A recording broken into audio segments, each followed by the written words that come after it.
Good morning. I am Dr. Niveditha Bharathi, Senior Consultant Obstetrician and Gynaecologist from Apollo Hospitals, Vanagaram, Chennai. On this International Women's Day, I wish all women a very happy Women's Day.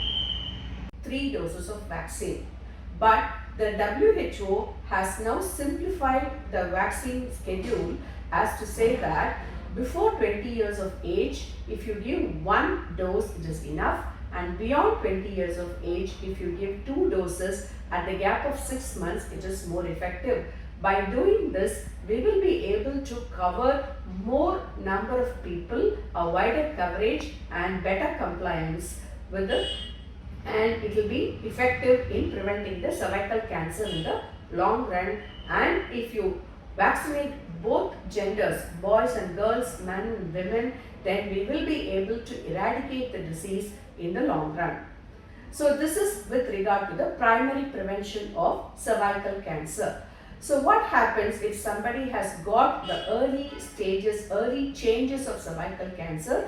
We have a test called pap smear test.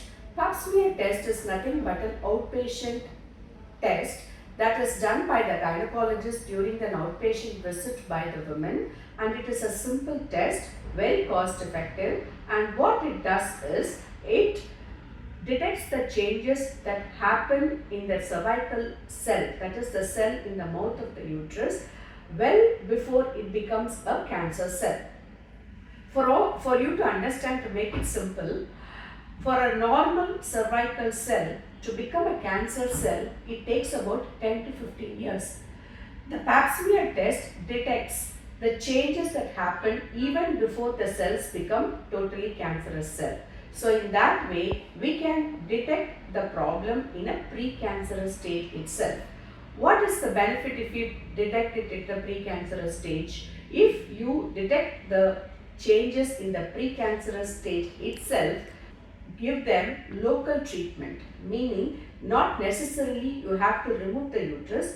It is a very local treatment only in the mouth of the uterus, and further follow up if you find the disease has not progressed, then the woman even can have a child later on, so that it is less mutilating for the woman. She can still have a child even after the treatment of precancerous stage. That is the advantage of pap smear test. So one important thing I would like to emphasize is, even if the girl or a woman is vaccinated with HPV vaccine, still she has to undergo the pap smear test at the later stage, starting from the age of 30 years. It has to be repeated every 3 to 5 years till the age of 65 years. Why it should happen? Because as we all know, no vaccine is 100% protected. As we all know, we have seen in the COVID, people who have had the vaccines also got the disease, but the disease was less severe than somebody who has not had the vaccine. The same thing applies here. So even if the girl or a woman has had the HPV vaccine, they have to have their pap smear test also later on. One other reason why it should be done is because the HPV virus exists in 100 to 150 serotypes, but the vaccine is available against only 4 or 9 serotypes. So what happens if the other serotypes are causing the problem? So that is the reason we need to have the pap smear test done even after HPV vaccination. So the WHO has set a goal by 2030. 90% of the girls should be vaccinated between the age of 9 and 15.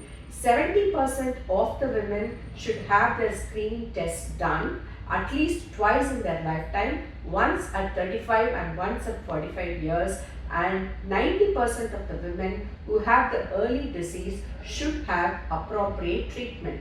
So that is what is called 90-70-90 by the year 2030. So by effective vaccination, effective screening by pap smears, we will be able to eradicate the cervical cancer from our planet in the long run.